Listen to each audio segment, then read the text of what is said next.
Welcome to this explainer. Okay, let's dive into this, because today we are unpacking what is literally an ancient, high-stakes military thriller pulled straight from the historical records of ancient Israel. It's an unbelievably intense story about a nation pushed to the absolute brink. We're talking a horrific crime and a completely brutal civil war that came dangerously close to wiping an entire tribe entirely off the map. We're looking at the tragic, shocking account of the fall of Benjamin. So let's uncover how this unprecedented conflict actually unfolded. Right out of the gate, we've got to address the central military mystery of this whole campaign. Keep this in the back of your mind as we go. How on earth does an overwhelming force lose so badly at the start? I mean, we are going to see a massive, fully unified army face completely crippling underdog defeats, not just once, but twice before they finally get a victory. It's a really stark lesson in the psychological dangers of overconfidence in warfare. But to understand the war, we have to look at the spark that ignited the whole thing. The catalyst for this unimaginable violence wasn't a standard border dispute or some argument over taxes. It was a horrific, deeply personal crime.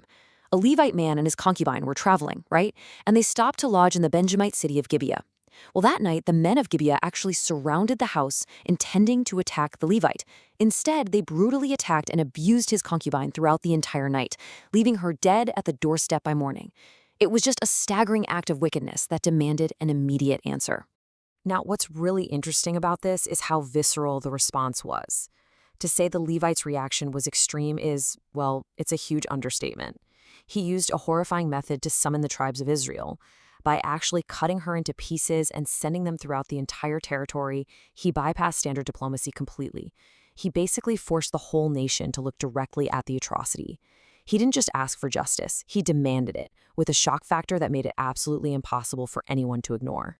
And man, the nation's response was absolute. 400,000 Israelite footmen drew the sword, mobilizing literally as one man. The text tells us they gathered from Dan all the way to Beersheba and from the land of Gilead, assembling before the Lord in Mizpah. This was not some fractured, reluctant alliance. This was the entire congregation of Israel, totally unified in their outrage. They left their tents and houses behind, pledging they wouldn't return until justice was served. Now, before actually marching into battle, the tribes of Israel did attempt a diplomatic resolution. They sent messengers throughout the tribe of Benjamin with a very clear demand: hand over the perpetrators, the men of Gibeah who committed this crime, so they could be put to death and the evil purged from Israel. Seems straightforward, right? But Benjamin flatly refused. No way. Instead of handing over the criminals, the children of Benjamin actually rallied together out of their own cities and mobilized for war against their own brethren. And this brilliantly illustrates the sheer mismatch we're looking at here. You have 400,000 hardened men of war on the Israeli side, while the Benjamite side mustered just 26,000 men drawn from the surrounding cities, plus about 700 local inhabitants of Gibeah. From a purely mathematical standpoint, Benjamin is outnumbered roughly 15-1. It really should have been a brief, decisive skirmish. But Benjamin had a distinct tactical advantage, hiding within their ranks. Hidden among the Benjamite forces was this highly specialized, incredibly dangerous unit. 700 chosen, left-handed men. The source text tells us that every single one of these guys could sling stones at a hair's breadth and not miss. In ancient warfare, slingers were basically the equivalent of modern snipers. They were lethal at range, and a left-handed slinger could strike from totally unexpected angles against shielded opponents. This tiny elite force was about to make the massive Israelite army pay a terrible, terrible price. The timeline of the first 2 days of direct combat is just a story of shocking carnage. On day 1, the Israelites step up to Gibeah, super confident in their massive numbers. But the Benjamites surge out of the city and absolutely decimate them, leaving 22,000 Israelites dead on the ground. Undeterred, the Israelites regroup, encourage themselves, and basically set up in the exact same array on day 2. And once again, the Benjamites pour out of Gibeah and slaughter another 18,000 Israelite soldiers. So, the crucial point is the staggering cost of this overconfidence: 40,000 dead. Take a second to really let that number sink in. It proves a really hard military truth. Having overwhelming numbers does not automatically guarantee a win against a fortified, highly skilled, and totally desperate defense. The Israelites had the moral high ground, they had the massive army, and yet, in just 48 hours, they lost 40,000 men. It was a catastrophic tactical failure that forced the entire nation to rethink their game plan completely. These crushing defeats finally broke Israel's overconfidence. They realized that brute force just wasn't working. So, the entire army, all the people, retreated to the house of God. And they didn't just strategize, they wept until evening. They fasted. They offered burnt offerings and peace offerings. Guided by Phinehas, the priest who stood before the Ark of the Covenant, they sought intense spiritual clarity.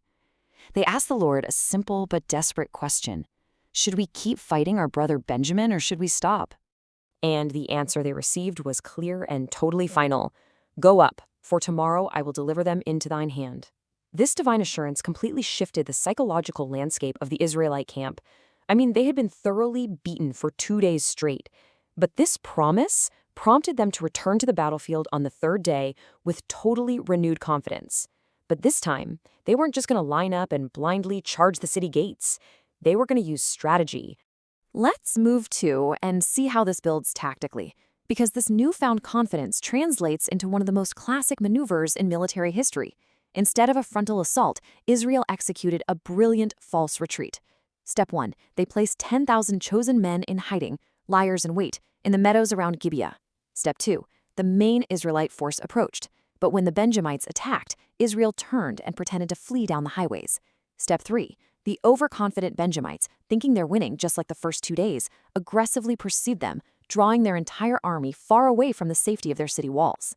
With the Benjamite army successfully lured out into the open, the trap was sprung. Those 10,000 hidden Israelite troops rushed straight into the unprotected city of Gibeah. They struck the city with the edge of the sword, and then they triggered the appointed sign. They set the city on fire. This sent a massive, unmistakable great flame and a huge pillar of smoke rising right up out of the city. And that was the exact signal the retreating Israelite main force was waiting for. Imagine the sudden, heart-stopping panic for those Benjamite soldiers. They're busy chasing down what they think is a completely routed enemy, right? Suddenly, the retreating Israelites stop fleeing and turn back to fight. The Benjamites look behind them, and to their absolute horror, they see the flames of their own city ascending to heaven. The realization sets in instantly. They aren't the hunters anymore. They are the hunted. They are completely trapped between the Israelite main force in front of them and the ambush force right behind them. The mathematics of this ambush are just absolutely brutal. In the ensuing panic, the Benjamites turned their backs and desperately tried to flee toward the wilderness. But they couldn't escape. 18,000 men of valor fell right there in the main battle. As they were chased down the highways, another 5,000 were gleaned, and the Israelites pursued them all the way to Gibeah, slaying another 2,000. So in a single day, roughly 25,000 Benjamite men of valor, almost their entire fighting force, were completely annihilated. Out of the roughly 26,700 men who marched out of Benjamin at the start, only a tiny, tiny remnant survived. Just 600 men. This incredibly small group managed to break through the lines and flee to the wilderness, finding refuge at the Rock of Rimmon, where they hid out for 4 straight months. Think about that.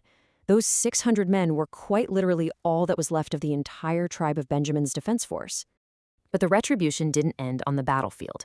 With the Benjamite army destroyed, the victorious men of Israel turned their attention back to the now unprotected territory of Benjamin. And the text describes a terrifying aftermath. The Israelites systematically went through the remaining Benjamite cities, striking down every person and every beast with the edge of the sword. Every city they came across, they set on fire. It was the complete and total desolation of the entire region. Which brings us to our final thought for this explainer. Yes, the Israelites successfully rooted out the wickedness of Gibeah, and they achieved total military dominance. But it's a stark look at the Pyrrhic nature of a civil war, where winning means destroying your own countrymen. An entire territory was burned, tens of thousands of lives were lost on both sides, and a brother tribe was reduced to just 600 hiding men. As you reflect on this ancient account, you really have to ask yourself, when the sword of retribution falls this heavily, can we truly call it a victory, or is it just an unimaginable tragedy? Thank you for exploring this with us today. Keep asking those big questions and keep diving into the fascinating depths of history.